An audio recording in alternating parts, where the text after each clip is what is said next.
Before looking at the tools, first let's see what are the steps in the DevOps lifecycle. In DevOps, there is continuous development, continuous integration, continuous deployment, continuous testing, and continuous monitoring. These are the 5 steps which are involved in the DevOps lifecycle. Now we'll see what tools do we cover in this lifecycle. First one, continuous development. Developers use various tools to develop their code. Developed code get pushed onto source code management. So developers develop their code, then they pushed it onto source code management. To develop their code, they may use IDE. IDE nothing but where they write their code. There are a lot of IDEs are available. Among them, Visual Studio and Eclipse are most used one. Most of the cases, DevOps engineers doesn't write application code because writing application code is not DevOps engineer role. DevOps engineers are responsible to maintain code using source code management tool. So we are not writing code, we are maintaining the code. So to maintain code, we need to use source code management tools. I have shown you that, right? We need to use source code management tools to maintain their code. So under continuous development, we don't develop the code, but source code management comes under to DevOps engineer role. This we are going to handle. If we see the source code management tools which are there in the market, these are the source code management tools: Git, Bitbucket, Subversion, Perforce, GitLab, and few other are there. These are some of the popular source code management tools. Among these, we are going to use Git as our source code management tool. With that, if we see under continuous development, we only handle source code management, that is Git we need to learn under continuous development. Next, continuous integration. In continuous integration, we have multiple tools again. We have Jenkins, Bamboo, Circle CI, TeamCity, and few other.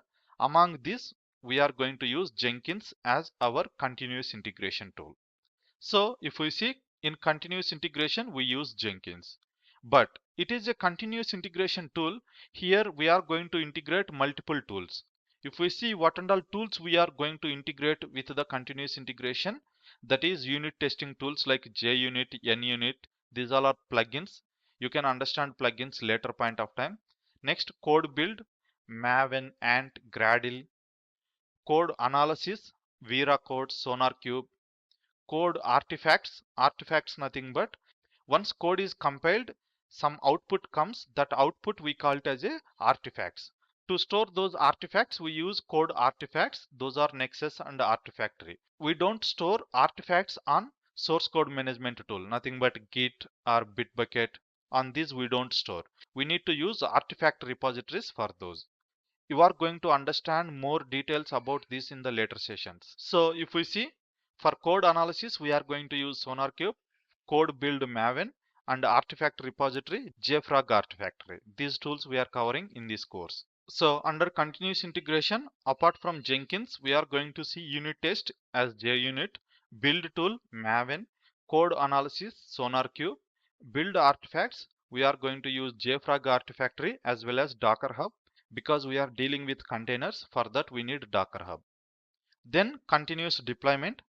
Under continuous deployment, we have various tools. We can use Ansible, Urban Code Deploy, Jenkins, Travel CI, Octopus Deploy. These are some of the tools. Among these, we are going to use Ansible. So continuous deployment, we are going to use Ansible. Under continuous deployment, infrastructure also comes. Why? Because we need infrastructure to deploy our applications. So infrastructure can be Docker, Kubernetes, or else traditional data center, Amazon Web Services, Azure, or GCP. Like that, we have various tools.